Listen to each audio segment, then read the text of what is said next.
Welcome, gentlemen. Nathan, you likely haven't had too much time to reflect on this series yet, but race fans everywhere are thanking you. Between the close racing, a bit of swimming, and some photo finishes, what a series. How are you feeling?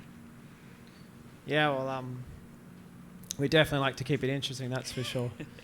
I think, we can be really proud of the way we've raced. We've, had some really close matches with Emirates Team New Zealand, and, just on short reflection, I think it showed we left everything out there on the water. We pushed hard in every race, and even today, right up until the last minute, we were pushing and hoping to try and make something happen. And, that first race today that got abandoned, it was all on. We were smoking downwind side by side. So, we've thoroughly enjoyed the competition, and I can be really proud of the whole sailing team and the whole team as a wider group. They've really put in a lot of effort over the last few years, and it was nice to reward them with making it to the final. Thank you.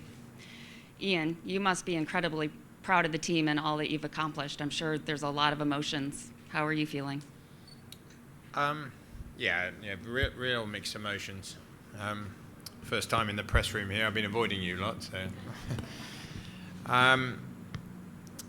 Mixed emotions because personally I'm a competitor. As a team, we consider ourselves fierce competitors, and we just lost a contest, so clearly hugely disappointed. We felt we could go all the way this time, and we haven't, so ultimately that's why we started this campaign. At the same time, we did start this campaign 3 years ago as ultimately a new team in the makeup of the design team, and Shaw and elements of us from the sailing team only remaining. So we started again and have climbed a huge mountain together and got ourselves to a point where I think everyone can see undeniably we are right up there with the best of this great sport of sailing. And so we do take pride from that. And so hard for me to describe how those two emotions can marry themselves today, but with a bit of time and with reflection, I think every member of Artemis Racing will be very proud of the last few years. Definitely. Thank you. And so to both of you, it may be a little bit early to say, but what's next for you individually and for Artemis Racing? I'm looking forward to a bit of sleep and a couple of days off, to be honest. It's been a pretty strong battle, and I don't even do any of the physical work. I think short term, we'll take a bit of time off and we'll watch the racing closely and see what involves. I think it's going to be an incredible match. Team New Zealand sailed very well against us. Oracle have been sailing very well. I think it's going to be a super interesting race to watch, and like sailing fans all around the world, we're going to be having a good eye on it and throwing our 2 cents into what they should have done when they make mistakes, like all you guys do to us every day. Well, since you raised it, who do you think is going to be on the winning side? That is a very tough question. It's the beauty of this competition. Honestly, when we started this, we didn't know who was going to win it, and we've been racing here with people for weeks. There's not many sports like that. I think one thing that's become undeniable is that between us, the community, you, the media here who are interested, have a product on their hands, and I call it a product because I know people watch and they enjoy our sport so much. I mean, it's blown me away, the racing, doing it, and part of it, that excitement, you never know who's going to win in the race, let alone when you ask us 2 weeks before the end of it, because anything can happen. And one of the reasons anything can happen is because it's so darn hard to do. I can assure you, to pull off foiling jibes in light airs like today takes the coordination of 6 people to get things absolutely spot on. And because of that, we can't tell you who's going to win this thing. It genuinely is going to come down to the wire. But what we can tell you is that it will be the most entertaining sporting contest of 2017. Thank you. I'm going to open the floor, so if you can, please state your name and outlet. First question. Hi, Matt Sheehan, World Sailing Show. Question for Ian, I guess. Ian, just following on from looking ahead at the match that's coming up, if you were, you've raced both of them, obviously. If you were advising them, coaching them, or giving them tips or whatever, each team, what would you be saying to each of them? I'd probably start with what I've just said, that you can't assume anything. And we went out there today knowing exactly that anything can happen on the day. It will come down to sailing, that's for sure. There's not going to be enough speed differences for one team to win without sailing well. So I would just say have a real attention to detail, realize the details of each individual's performance on the water will define the result ultimately. Nathan's heard me say that about 1,000 times over the last few years, but it's true. It's so complex. It's about details and attention to detail. Next question. Todd Nile, Radio New Zealand. To Nathan, does the future for Artemis in any way depend on who wins the match and where that might take the America's Cup? I'm not really sure if I'm in a position to answer that one, but this afternoon after racing, Torbjorn jumped on board with us and had a bit of a chat, and the message he gave to the whole team is that he's incredibly proud of the improvement from last campaign, and he knows that to win the America's Cup it takes time after time trying, and I think regardless of who wins, he would love to keep pursuing his dream. Thank you. Luca? Luca Bontempelli, La Gazzetta dello Sport. I would like to know which is the biggest regret that you had in this campaign, if you have it any. I'll take that one. I mean, I tell you, it is. I heard Ben Ainslie say this when he was up here. It's not just today that we have, from a long time ago, your mistakes, unfortunately. They're quite sunk. And everyone's got them, don't get me wrong. Team New Zealand is sitting there ruining their mistakes too at this moment. But, I mean, obviously, it's the technical side that, we're not worth going into in detail, but you always realize the things you could have done better almost the moment it's too late. And so there's a numerous things there. In terms of the campaign as a whole, I don't regret much. I think as a group of almost 100 people at times, we've gelled in an incredible way, being a team with spirit like nothing I've ever experienced. Never before have I been in a team with people who enjoy each other's company and enjoy working together. So on a team aspect, I actually regret nothing. Obviously, there's the technical aspects you look at and maybe wish you'd done differently. Next question. Ron? Hi, Ron Listener Times. Ian, you've had a tough campaign here. You're obviously team manager, grinder and tactician. If they go forward with these boats, do you think you'll be on the boat next time? I don't think at my age he'd have me any longer, that's for sure. It was funny, a couple of years ago, I really fancied myself being able to keep the numbers up in the fitness test with the young guys. And about 8 months ago, I very much gave up even thinking there was a chance of it. Age definitely catches up with you, I can tell you. It'd be Nathan's call if I sail or not, but frankly, it's not something on a personal level I'm particularly attached to. What I care about is Artemis as a team. Nathan's a very big part of that, and he's going to pick a very, very strong sailing team as we go to the future. But I can assure you, 41, spinning those handles gets tough. Chris, over here. Hi, Chris Muessler from The Other Times. This question could be for both of you, but it's about the skippers. Nathan, you and Peter seem like a kind of a newer generation of Cup skippers. I looked at the stats from the last race, and those guys were veteran skippers. They're not their first America's Cups. And do you see in the next Cup that, that young age and your experience that by that time you're going to be working to kind of keep up, almost like what Ian said on the physical side of things, but you on the experience side of things and your skills, do you find that the next Cup you're going to be working at keeping up with the next round of younger people, or is this a new archetype? You guys are so new that from here on forward, then experience will carry the day, and it's going to be really hard for someone to catch up with people like you and Pete. Well, I'd like to think I'm not that old yet, to be honest.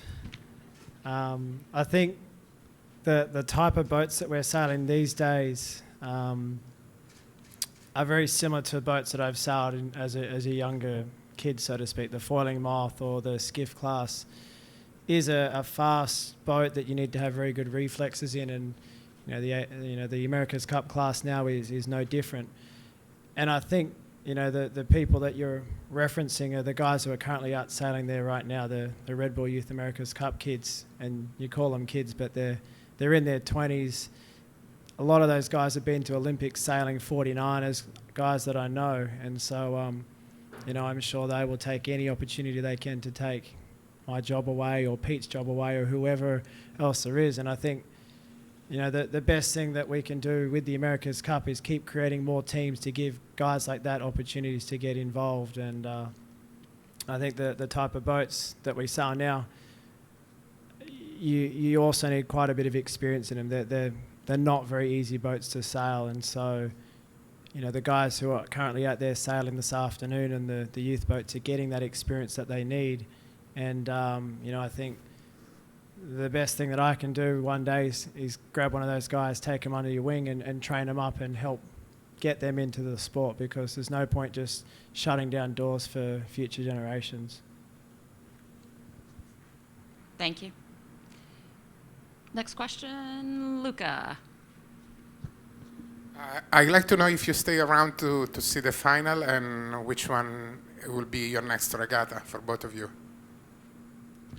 Yeah, I plan on staying here and watching the racing. We've been living here for a year and a half now and really enjoy living here in Bermuda. So, if I had my way, I'd stay here as long as possible. It's a pretty cool place to live. And, I think the racing coming up is going to be incredible to watch. So, definitely be here for all the racing. And the next sailing event that I'm involved in now, I can actually focus some time to think about it, will be the Moth Worlds in Lake Garda in July.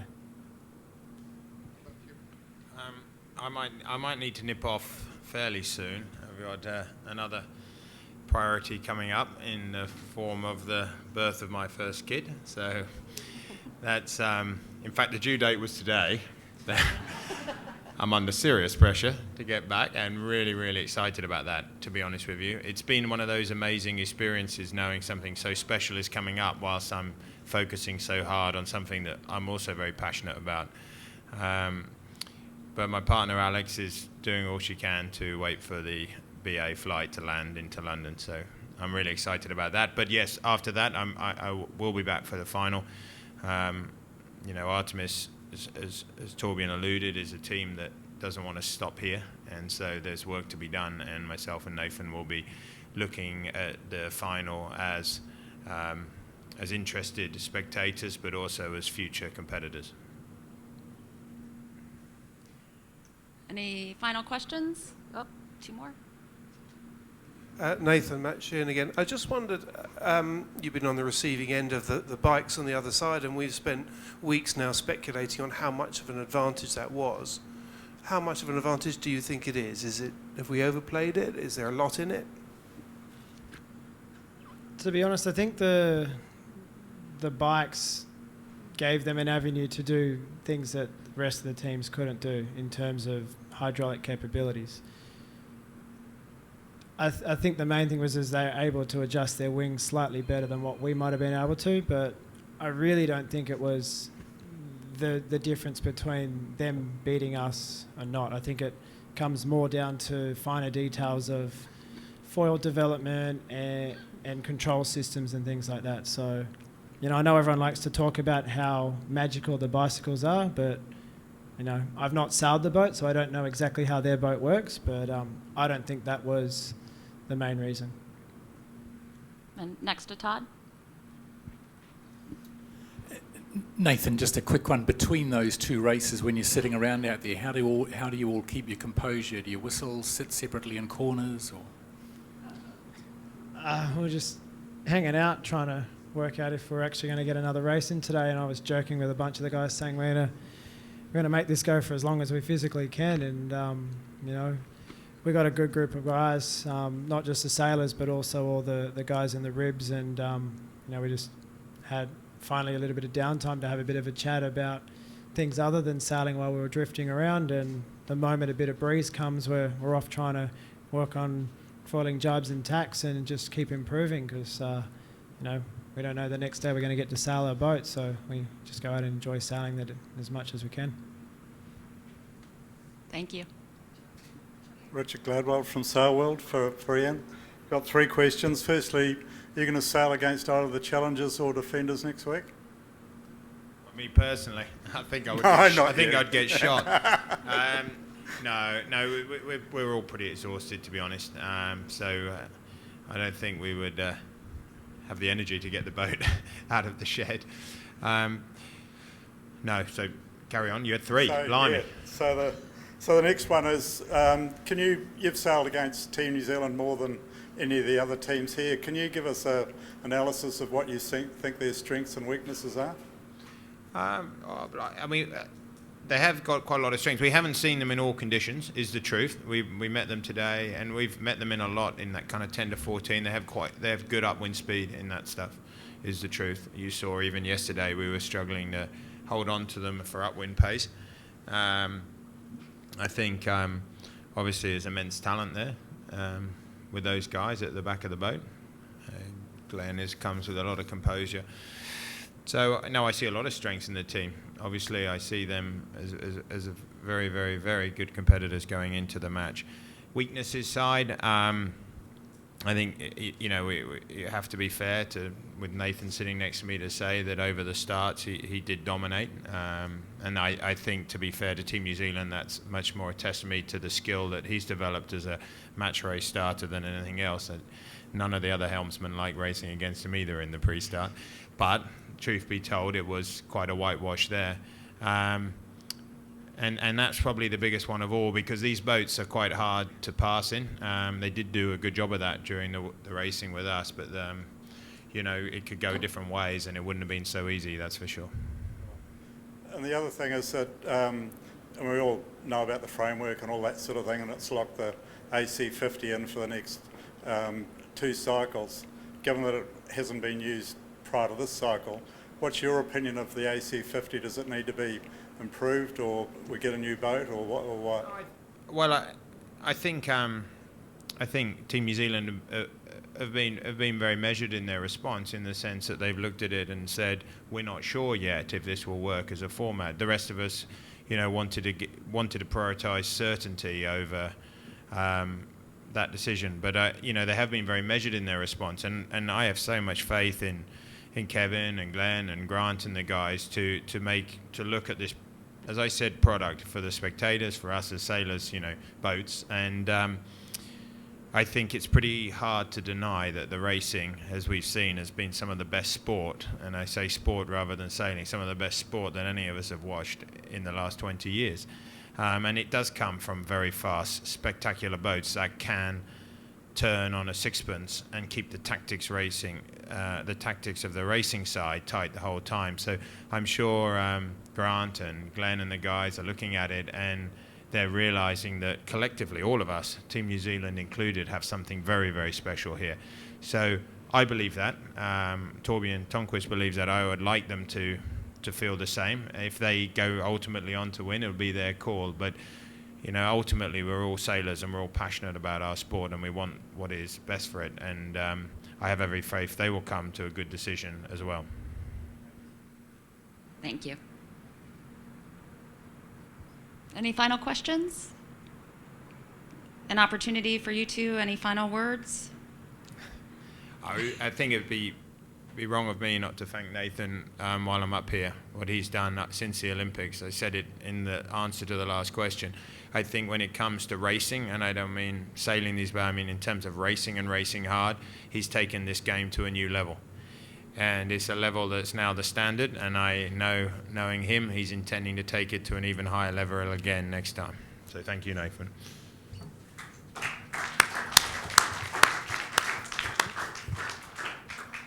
Thanks, Perce. Appreciate that. All I can really say is, just a huge thanks to our whole team for putting, me in such a good position. Perce has done an amazing job bringing that team together, and it is disappointing to exit the competition here, but I'm really proud of the time and effort that our whole team has put into the boat that we had to race, and I'm looking forward to the next chapter. Well, thank you both.